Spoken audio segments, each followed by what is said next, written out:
All right, hey fam, let's go ahead and get started. So we're in chapter 7a. This is where the real organic starts. It's kind of exciting stuff. All right, so there's something out of the way. All right, so we're going to be talking about alkyl halides today and different reactions that they have. So I think in the last lecture we talked about X being F, Cl, Br, or I, right? And so if you have some kind of alkane that has an X in it, it's going to follow this CnH2n plus 1X. So for example, like if you have C5 or something like that, that we can figure out the number of H's because it's going to be 2 times 5, right? Plus 1 would be 11. In other words, your formula would be C5, H11, and then some X, like I, or something to that effect. So we should already be comfortable when given something like this, figuring out the various isomers, and then using an NMR to determine which of those isomers you're looking at the compound might be. So just give you an idea of the different ways I could play with something like this. That's one of them I'm thinking about. Okay. Alkyl halides have kind of similar to what we've talked about, the primary, secondary, tertiary. So it's a secondary if it's bonded to a carbon bonded to 2 other carbons. It's tertiary if it's bonded to something with 3 carbons, and it's primary if it's bonded to something that only has 1 carbon. And that will become rather important as we determine which thing wants to react in later chapters. All right, last but not least, in terms of some new vocabulary, we have a vinyl halide where you have a double bond to an X. I'll redraw it here. So this would be called a vinyl halide. The aryl halides is when you have it bonded directly to a benzene ring. Then we have an allylic. So if you add one more carbon, it becomes allylic. And if you add one more carbon after the benzene, it becomes benzylic. So the ilics are always like one step away, and the vinyls and aryls, the ils, are all bonded directly to a carbon. All right, so hopefully that helps. We're going to look at how alkyl halides melting and boiling points are affected. There was I think somewhere after this or before this talked about naming and nomenclature of alkyl halides. We've already talked about that. For example, iodine, we would name it iodo. So if you have something like this, this would be 2-iodo, and then 1, 2, 3, 4, 5 pentane. Okay, so we've already talked about that, so I'm just going to skip that part. If you need help on the nomenclature, you can go back and you're welcome to read up on it. All right. So melting and boiling points. So if you have something like this ethane here, as opposed to the ethane with a chlorine in it, the ethane with the chlorine in it is going to have a higher melting and boiling point. And the reason for that is twofold. So one, if you have, let me draw it out. This is ethane versus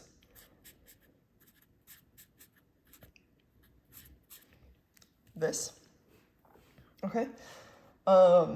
This would be coupled, you could call this 2 names. You could call this ethyl chloride. That's more of its common name. That's not its appropriate IUPAC name. Or you could call it 1-chloroethane, which is how we're used to naming it, and that would be the proper name. Okay, anyways, getting back to this, if you're looking at these 2 things, the reason that this one is going to have the higher melting and boiling point is, again, twofold. First, it's polar. This is nonpolar, this is polar. So this only has van der Waals forces. This one has van der Waals plus dipole-dipole. And we know that the more forces there are, the higher the boiling and melting point will be, right? But it's also heavier because of this. So this has a higher melting point and boiling point Again, for two reasons. A, it's polar. It has more intermolecular forces, IMFs. And B, it's more massive.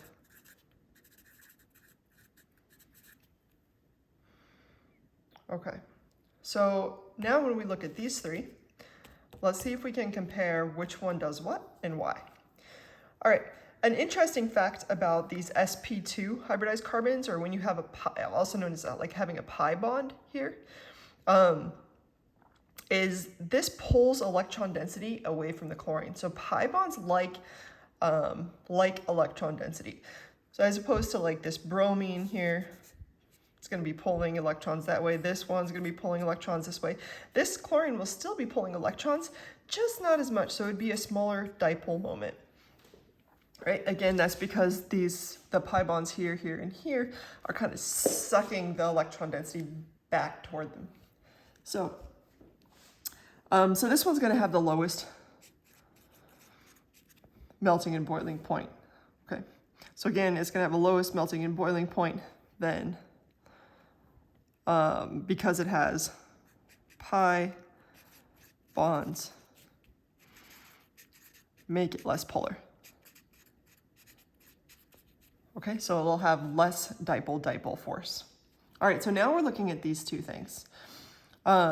Between these two, generally electronegativity goes up and to the right, right? So we want to say that chlorine is going to have the higher dipole moment, and you'd be right. But if we compare all the forces, these both have van der Waals. They both have dipole-dipole. Neither of them have hydrogen. So really the only difference between these two now is the mass. Okay, this one, that one is more massive. And it's harder to boil heavy things, right? Remember, if you've got something really heavy, you have to add enough force to overcome the pull that's holding them together. And if they have equal pulls, this one requires more force for it to go up. So this will have a higher melting point and boiling point. This would be number 2, and this again would be number 3 because the pi bonds.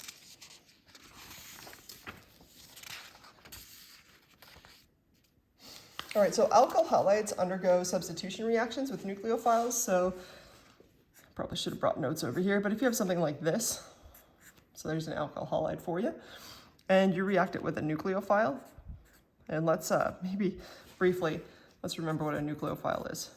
Nucleophile, right? A nucleophile loves positive things and partial positive things, right? And in order for it to have a nucleophile, in order for it to be a nucleophile, it must have a lone pair, a double bond, or a triple bond. It's got to have one of those 3 things. So it's got to have a lone pair or pi bonds. Okay. So it's often drawn like this, where you got the lone pair there and a negative charge there. If it's got a negative charge, it must be a nucleophile because that means it has to have an extra pair of electrons. All right, so in this reaction, I'm not going to draw the arrows because it can happen one of 2 ways, as we'll come to learn. But remember that X is a F, a Cl, a Br, an I, right? So it's pulling the electron density away from it this way. What that does is leaves this carbon positively charged. Either the X will completely leave and leave it fully positive, or it stays like this where there's a dipole and it's partial positive. So this nucleophile is like, what's up, carbon? And it's going to attach. And oftentimes we even say attack. And so you're going to get a nucleophile that's bonded. And the X will take those electrons with it. So sometimes we can draw it like this, where it's got a new lone pair on it. Okay, and this is just a substitution reaction, right? But it is good to pay attention to the charges. The nucleophile was negative here, and then the X took those extra electrons with it. So nucleophile electrons bonded with this carbon, and the X took these electrons with it, and that's why it has a negative charge. So always make sure the charges on both sides add up. Here we have a 0 plus a -1, and here we have a 0 plus -1. Both sides equal -1, and you're good. All right, again, the nucleophile is anything with that that, or that. I got ahead of myself. All right, now it says, and when the nucleophile gains a positive charge, it comes back and grabs a proton. When it gains a positive charge, this is always going to be when the nucleophile is neutral to start. Let me give you an example. Let's say you have bromine, right, and it's pulling electron density toward it, which leaves this as a partial positive. So that's where the nucleophile is going to attack. Let's react it with like NH3. I could have written NH3, or I could draw it out so that you kind of remember what it is. It's got this lone pair right here. So this lone pair is going to attack that carbon right there. The bromine's going to leave. So when that nucleophile attacks, now all of a sudden, we have, and then the bromine took its electrons, Br negative. All right, now all of a sudden we have a nitrogen with 4 bonds. That means it's got a positive charge on it. Okay, so when you have a positive charge, something usually is going to come back and grab a proton if it's available. And the way that your homework that you run across, or I know you don't have homework, but the work that you run across or the exam would say it, is it would write excess right there, just to make sure that you know that it might undergo another reaction than just this one right here where it's a 1-to-1. Okay, so here's what's going to happen. We have this bromine over here now, and it's all happy. It's salted and happy on its own. But another NH3, because we said it had excess, right, is going to come in and grab one of those protons, and those electrons then are going to go there. So we end up with something like this. NHH plus an NH4 plus the Br negative.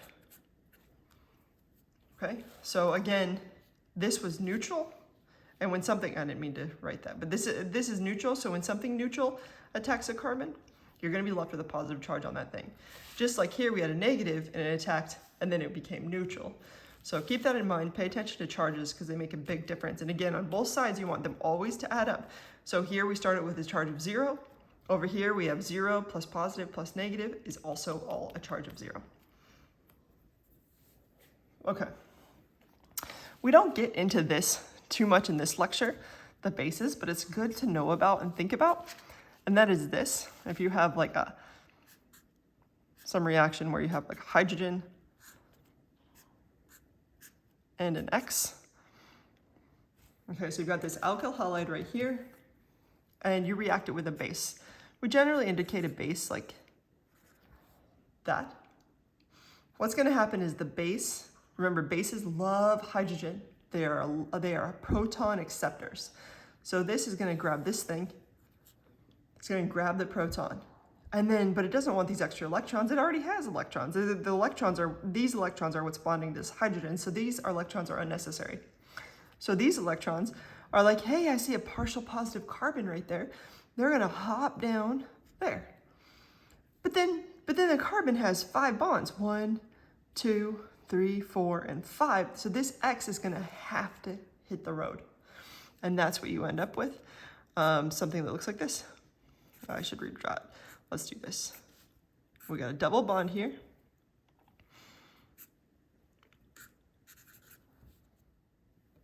What am I doing? Something that looks like that, plus a BH plus the X negative, because it took its electrons with it. So again, base is going to grab the H. Those electrons are going to go down here. And just like with resonance, whenever something leaves or some kind of electrons leave, it's because something else pushes them down. So these, when they come down, sorry, that light's probably in your eyes. When these come down, it's going to force this X to come out.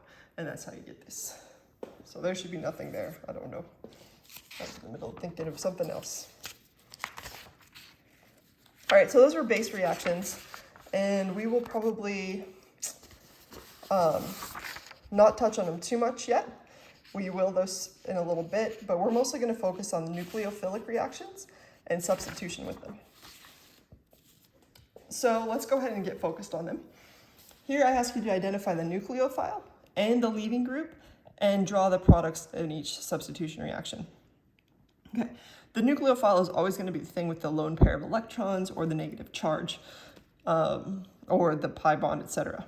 So these are all going to be the nukes. And the leaving group is the thing that leaves. So these are going to be our X's.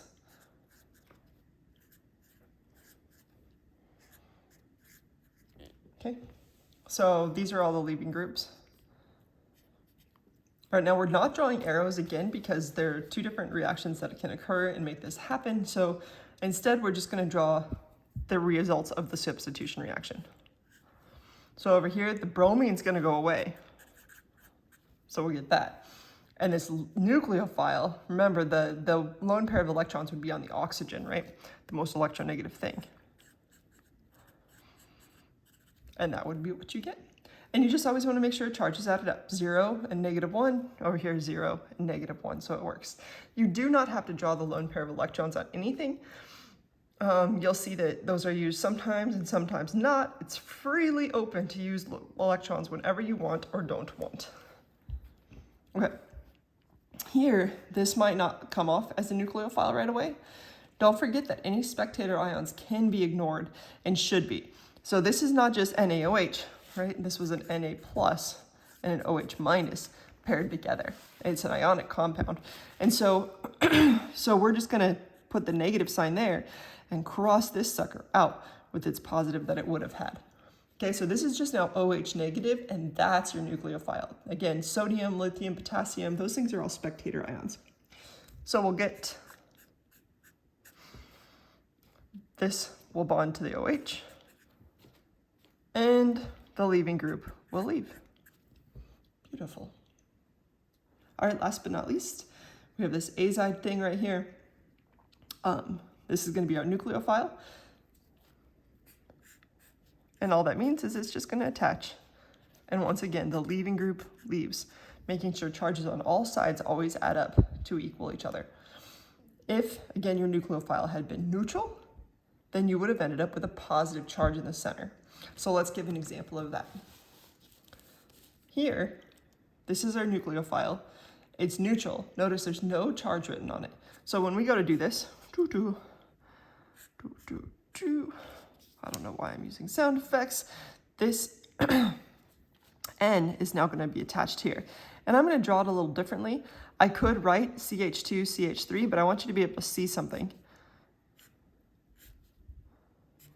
So that's kind of how it would look, where you got a CH2, CH3, CH2, CH3, CH2, CH3. Okay? And once again, you had a neutral thing, so this has to have a positive charge. And you can figure that out. Remember, valence minus sticks minus dots. It has nitrogen has 5 valence electrons minus 4 things attached to it, minus 0 dots equals a positive 1. So it's got a positive formal charge. Plus the Br negative, which has now gone off. Okay, so the Br negative took its electrons with it. And over here is neutral, neutral, and neutral, neutral. Now, remember how we talked about if a proton can come off, it will? So right here you have a C, H, and H, H, H, and H, and H. But if you had excess of this, for example, there's no proton for it to pull. These are all, this is bonded to a carbon, that's bonded to a carbon, that's bonded to a carbon. It only works if it's bonded to a hydrogen that it can pull off. So this, even if another one of these things came in, there's no proton that it can grab that's going to help this thing. So this actually stays the way it is. And that would be your result. All right, let's look at this one, however. Here we have our nucleophile, which is this water. So we know, again, it's neutral, so we should recognize that it's going to form something like this, and it's going to be left with a positive charge because, once again, it was neutral. That leaves the Cl as a negative charge, which makes sense, positive plus a negative. All right, here's my question to you, though. If I pull off a proton, will that help that positive charge? And I hope you say yes, because it would. There are two different things that we could do. The one that makes the most sense to me is that you have excess nucleophile, excess water, and the water is going to come back in.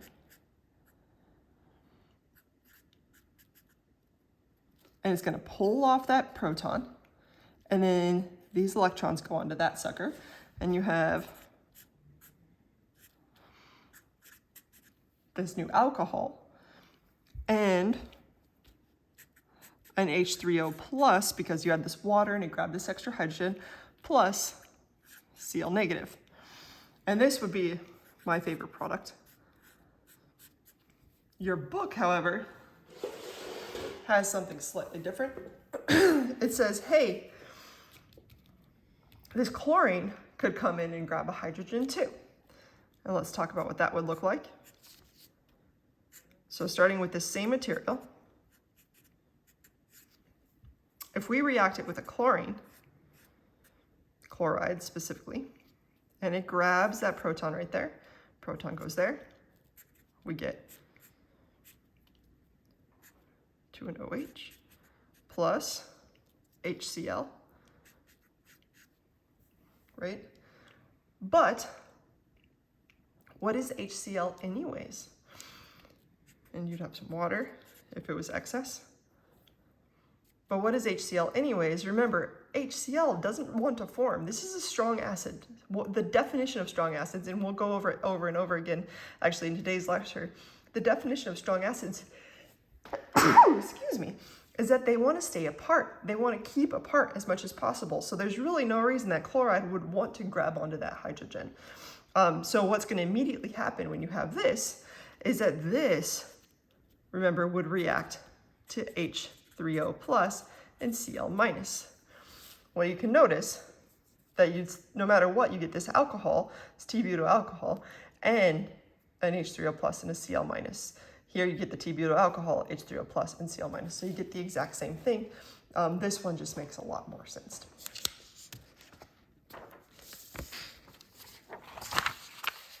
Leaving groups? Okay, we already talked a little bit about leaving groups for alkyl halides, but there are other leaving groups that we can talk about as well. The main thing is basicity. So just to remind you, in fact, let me grab some paper. Just to remind you about some of the stuff that we know about pKa's. We know that if we have, let's see, a carboxylic acid,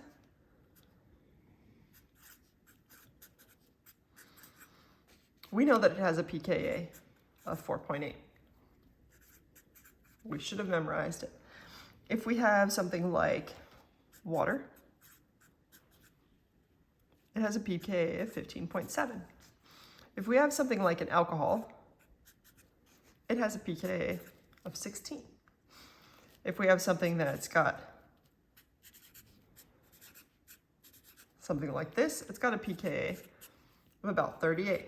All these are about, except for that one. And just for fun, because we will actually come across it, or these could be R's, any alkane group is going to have a pKa of about 50. So I just want to refresh your memory about that. Additionally, it talks here about HCl, HBr, HI, and H3O plus. This is negative 1.7, negative 10, negative 9, and negative 7, right? And we already kind of knew that because we know that going down the periodic table, you're going to get a stronger acid. Okay, so let's keep this in mind as we move on to this and see if this makes sense now. Okay. When you have a strong acid, it wants to be apart, right?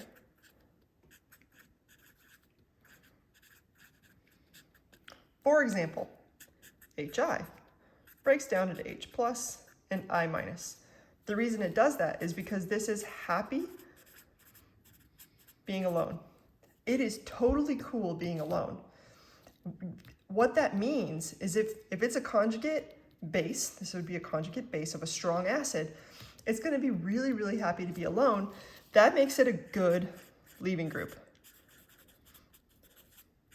Why does it make it a good leaving group? Again, because it's happy to be alone. So if this is our I right here, it's totally chill leaving this thing because it's really, really happy alone.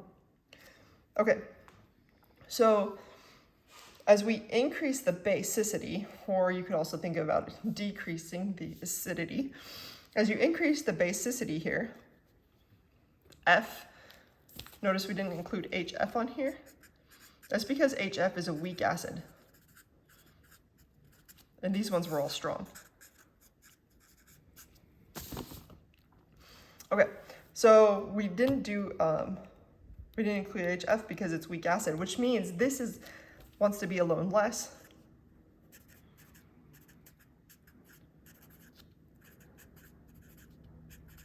Therefore, it's a worse leaving group.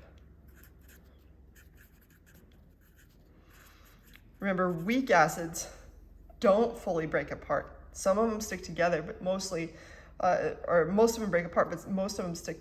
Some of them break apart, some of them stick together. It depends on the pKa. Let me rephrase it. All right, but you're always going to have some of it that sticks together at least. Okay. So this one doesn't want to be alone, and therefore it's a crappy leaving group. The same occurs over here. So if we have something like water and NH3, and hopefully this makes sense.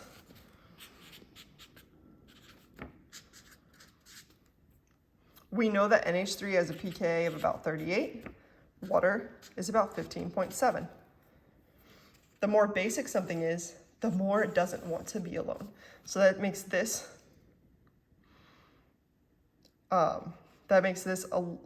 less of a leaving group, I should say, and this one wants to be alone.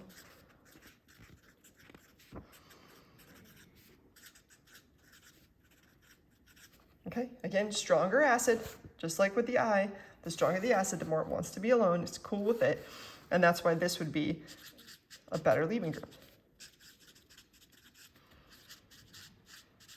We're going to spend probably the next 10-15 minutes like honing in on this and understanding it.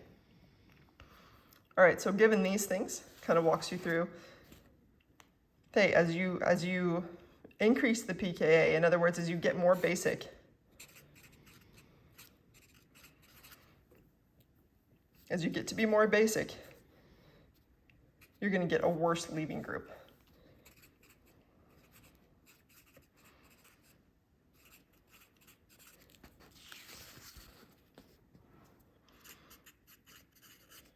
Stronger acids are, I'm trying to think of a way to remember it.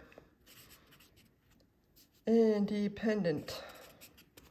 And hopefully that makes sense. They're strong acids, they're independent. They don't need anybody's help. And so because of that, they are cool leaving.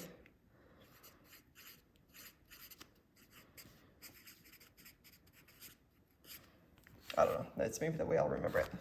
Okay.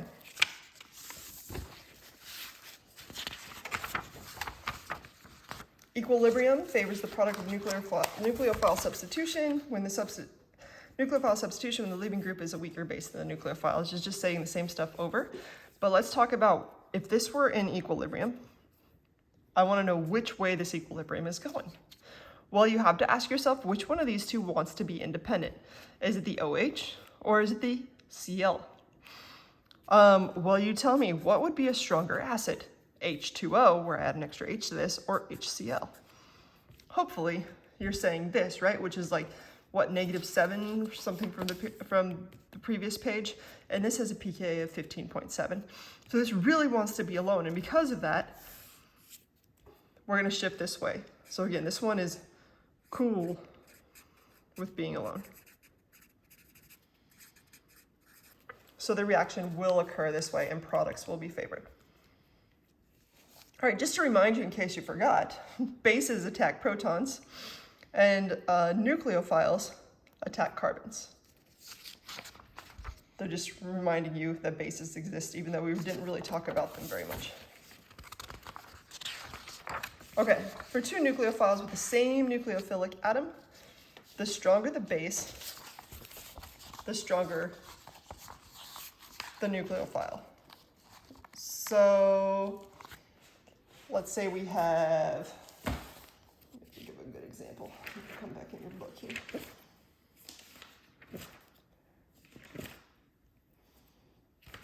Okay.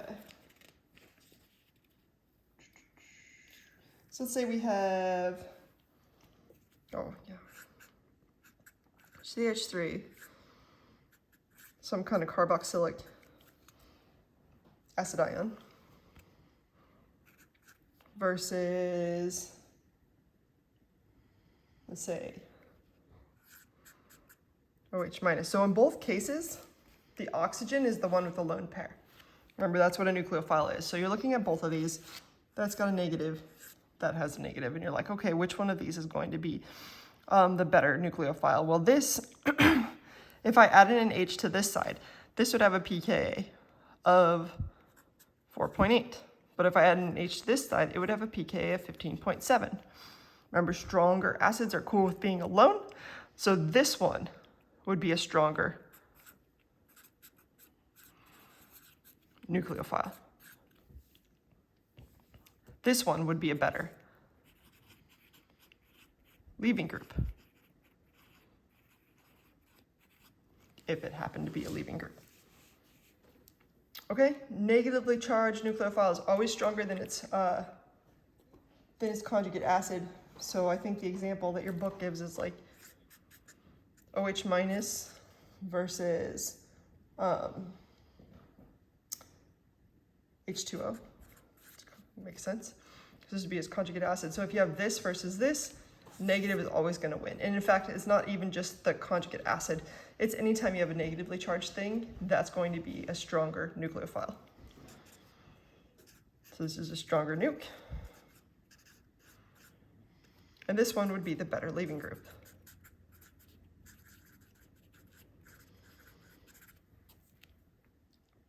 Okay.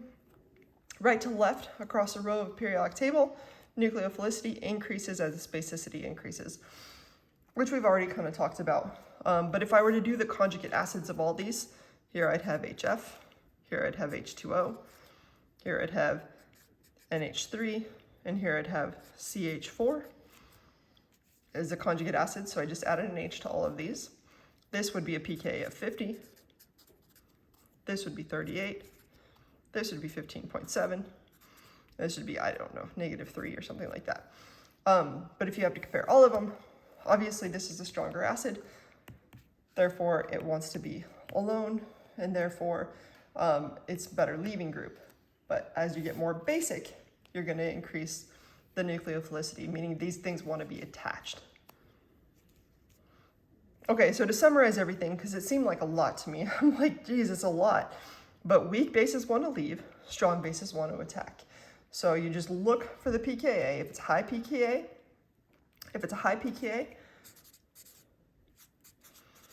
it wants to attack. If it's a low pKa,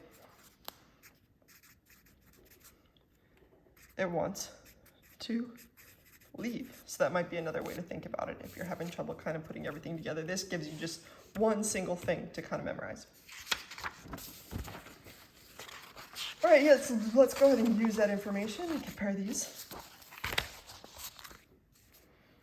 Okay, so I want you to tell me which one's the stronger nucleophile in each pair. All right, right away we got an NH2 with a negative. Remember, negative ones, boom, shakalaka, are always going to be the stronger nucleophile. All right, now we're comparing these two. This has a pKa of about 16. This has a pKa of 38. We're looking for the nucleophile, not leaving group. So the stronger nucleophile, the one that wants to attack, is going to be the more basic one. All right, last but not least, we have these two. If I have a conjugate acid of this, my pKa would be 4.8. CO2, remember, is a carboxylic acid. And this one, if I add an H to this, this would be an alcohol. That'd be 16. And that's why that is my answer for a stronger nucleophile. More basic, therefore a stronger nucleophile. Okay.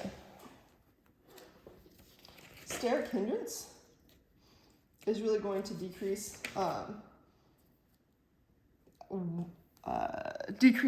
the reactivity. So if you have a nucleophile that's really big, it's hard to attack. So if we have something like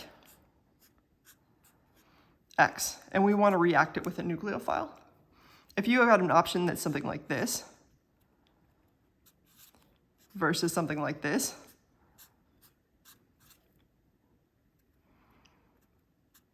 and you're going to react it with one of these things, this one's huge. And if this oxygen goes in there, then these carbons are all going to be kind of pushing off of these carbons, and it's going to be too hindered. There's just too much stuff going on. And that's why this one will be stronger. So steric hindrance is a big deal. So again, this one's just too bulky to attach. All right, now we get to solvent effects. So there are two kinds of solvents. There's polar protic and polar aprotic. First, we're going to talk about polar protic. So it's polar protic if it has an OH or an NH. So it's probably good to memorize a few of these, if not all of them, just so you can keep them in mind, because you'll eventually have to do like synthesis reactions where you say, oh, I've got this and I'm going to make it this thing. So you'll have like a starting material and you'll have to determine what you're going to react it with to get a final material. That's synthesis. And knowing these polar protic and aprotic solvents is going to be really helpful in doing that. Okay, so what polar protic solvents do is they switch essentially basicity strength. But there is an exception, and we'll talk about it. Okay, so before, remember this was more basic. And we said, oh, this is more basic, so this is going to be a better nucleophile. That's what we've talked about for the last, 5-10 minutes.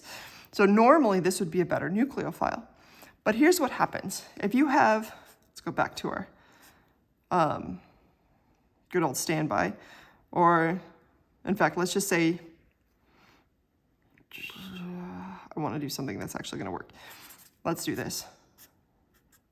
Let's do a carbocation, okay? And you're going to react this carbocation with a nucleophile. Negative things, positive things, it's going to happen. So you've got a choice. You've got fluorine, chlorine, or bromine. Now, normally, fluorine would jump at the chance, right? It'd be like, boom, see ya, because it's less comfortable being on its own, so it wants to attack. Bromine would normally be on its own, because it's like cool and chill with being on its own, because it's a conjugate of a strong acid. But if they're in a polar protic solvent, here's what happens. Polar protic solvents have that hydrogen bonding element, the OH or the NH. So you're gonna have like, HO. Like, let's say we do it in methanol. And what's going to happen is we're going to solvate this, meaning kind of just surround it.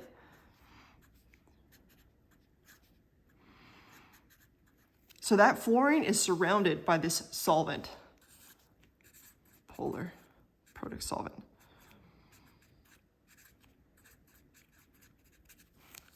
But this chlorine here, it gets some of it, but not as much, because chlorine is actually a little big, and bromine's huge, so it's not as affected by this solvent. And so bromine's the only thing that's left, and it's like, okay, fine, I'll go attack this carbon. So fluorine, which would normally be really, really good, is immediately surrounded by the solvent, and it keeps it from reacting. And that's why essentially the basicity switches for these things. And now fluorine is going to be a crappier nucleophile. Now, in class, we were talking about this, and we'll go over this in the next example, but size also matters. Size of the nucleophile also matters. So this is really tiny, and because it's really tiny, these things can go all over it, but this is bigger, which kind of keep the polar product solvent at bay. And don't allow them to attach as tightly. Remember, this is a tiny negative charge, so this is like a really strong magnet here. This magnet is more dispersed. It makes it like a weaker magnet, if that makes sense. Okay, so we'll get to this in a second. All right, polar product. This is every other solvent. It's incapable of hydrogen bonding, and this keeps things the way we'd expect, which is what we've been talking about the whole time. So fluorine would stay a stronger nucleophile, and iodine would be a crappier nucleophile. Polar A product solvents kind of leave these things alone. It'll definitely leave the iodine alone. And so here are some examples. These are really good to know, you guys, especially maybe not always the structure, but certainly know DMSO, DMF, HMPA. Have a general idea of these abbreviations, because you'll encounter THF especially.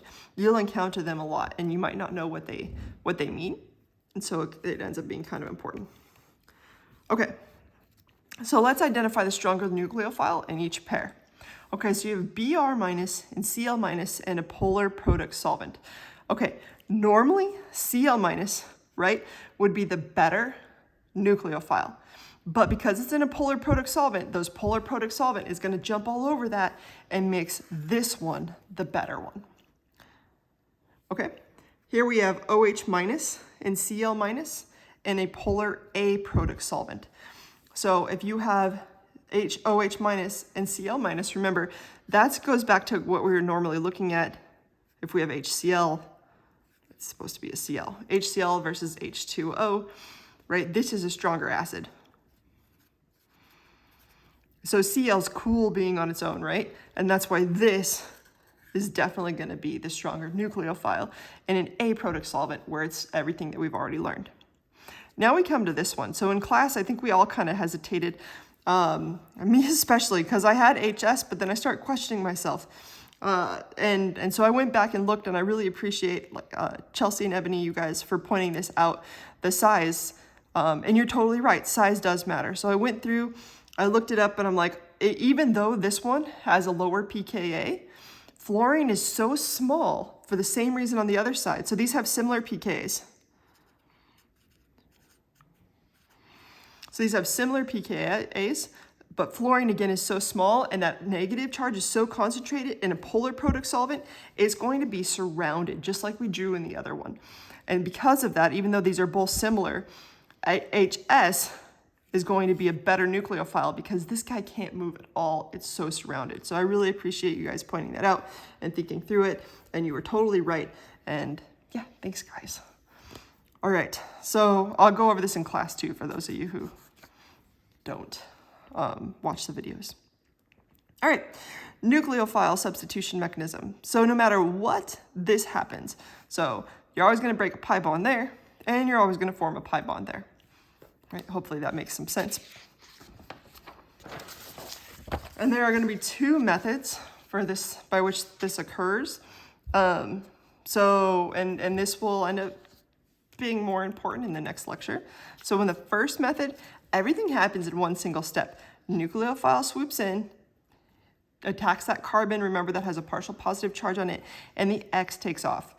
Or the leaving group is going to leave, and you get this. So that's the first one-step mechanism. Then, and we'll come to know that as a second-order rate reaction. And here's a first-order rate reaction where the X just straight up leaves. So we say the first step of this reaction is the leaving group leaves, just takes off. It's like, I'm cool being on my own. And what that does is it leaves a carbocation, this positively charged carbon, which is just ripe for a nucleophile to come in and attack. And that's exactly what happens. So the nucleophile comes in and attacks, and that's how you get the substitution there. So have a general idea about these two things, because in the next lecture, we're gonna hone in on them, and each one has their own set of specific rules for when stuff occurs and why it occurs and how it occurs and all the occurring. So, all right guys, I hope this helped. Thank you for a good day, and talk to you all later.